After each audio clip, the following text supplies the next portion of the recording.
দেশের সবচেয়ে সুদর্শন পুরুষ ইস্যুতে আবেগঘন বক্তব্য অ্যাডলফ খানের।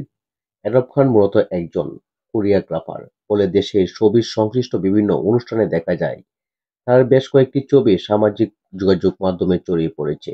সেসব ছবির ক্যাপশনে বলা হচ্ছে তিনি নাকি দেশের সবচেয়ে সুদর্শন পুরুষের অ্যাওয়ার্ড পেয়েছেন।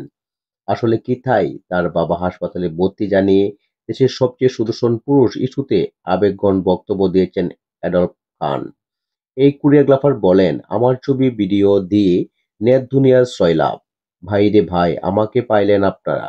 ভালো মন্দ বাস্তব অবাস্তব মন গড়া ক্যাপশন দিয়ে লাখ লাখ ভিডিও বানাচ্ছেন, সব একের পর এক।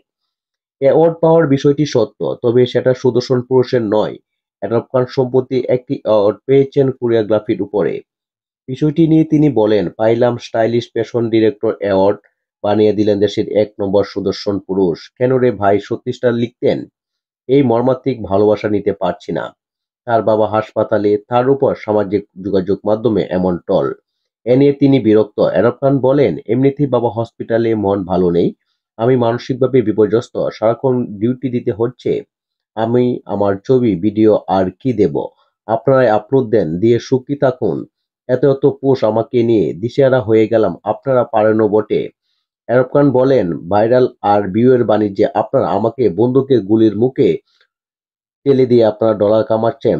তো মাঝে মাঝে আমাকে কিছু দিয়েন, না দিলেও অন্তত কৃতজ্ঞতা দিয়েন। নেগেটিভ উল্টাপাল্টা ক্যাপশন তো আছেই।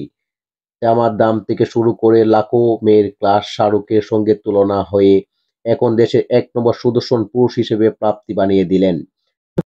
তিনি কখনো ইন্টারভিউয়ে সব বলেনি এমনটাই জানালেন। তার ভাষ্য, আমি কি এই ধরনের তথ্য সংবলিত কোনো ইন্টারভিউ কখনো দিয়েছি বা বলেছি আমাকে দিয়ে আপনার লাভ হচ্ছে বা আমাকে আপনারা খুব ভালোবাসেন? সবই বুঝলাম, কিন্তু ভালোবাসার বহিঃপ্রকাশ আরো বাস্তবিক সত্য এবং সুন্দর হতে পারে।